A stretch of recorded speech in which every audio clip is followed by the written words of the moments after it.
Mark, flooding at Mill Creek. For nearby Davidson County residents, it happens way too often. This is video from 2019, just one of several serious floods in the area as Mill Creek once again spilled its banks. Good evening and welcome to News 2 at 5. I'm Bob Mueller. And I'm Haley Wilgus. Mill Creek cleanup continues today, nearly 3 years after the 2021 flood. News 2's Caitlin Quisenberry explains how a council member is working to finally clean up all that debris.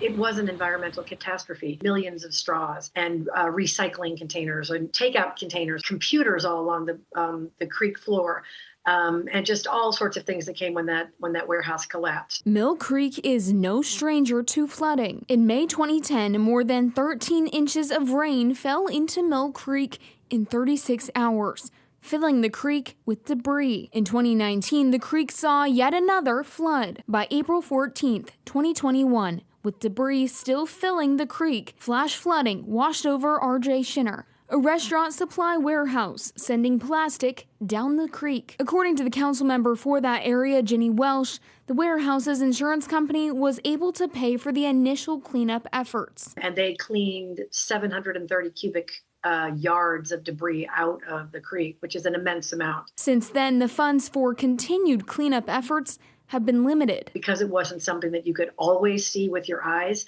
I think the impact was not as visible to people, and they just didn't realize how bad that breach really was. But community outcries for cleanup have continued. The bags and things that are hanging in the trees. Over the years, people have complained about things like rising up when there are heavy rains, debris coming up from the bottom of the creek. And actually, there's been debris coming up from the 2010 flood. Today, cleanup efforts have restarted. This is all being paid for by R.J. Schinner. The cleanup has been restarted.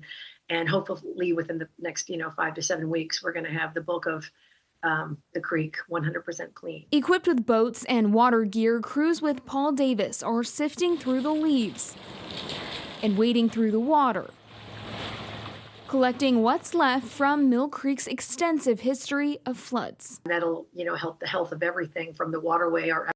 And all of us, will be healthier when the water is cleaner. I reached out to R.J. Schinner for comment, but have not heard back. Welsh tells me she'll push for funding to pay for further cleanup efforts in her district's waterways. Haley, Bob.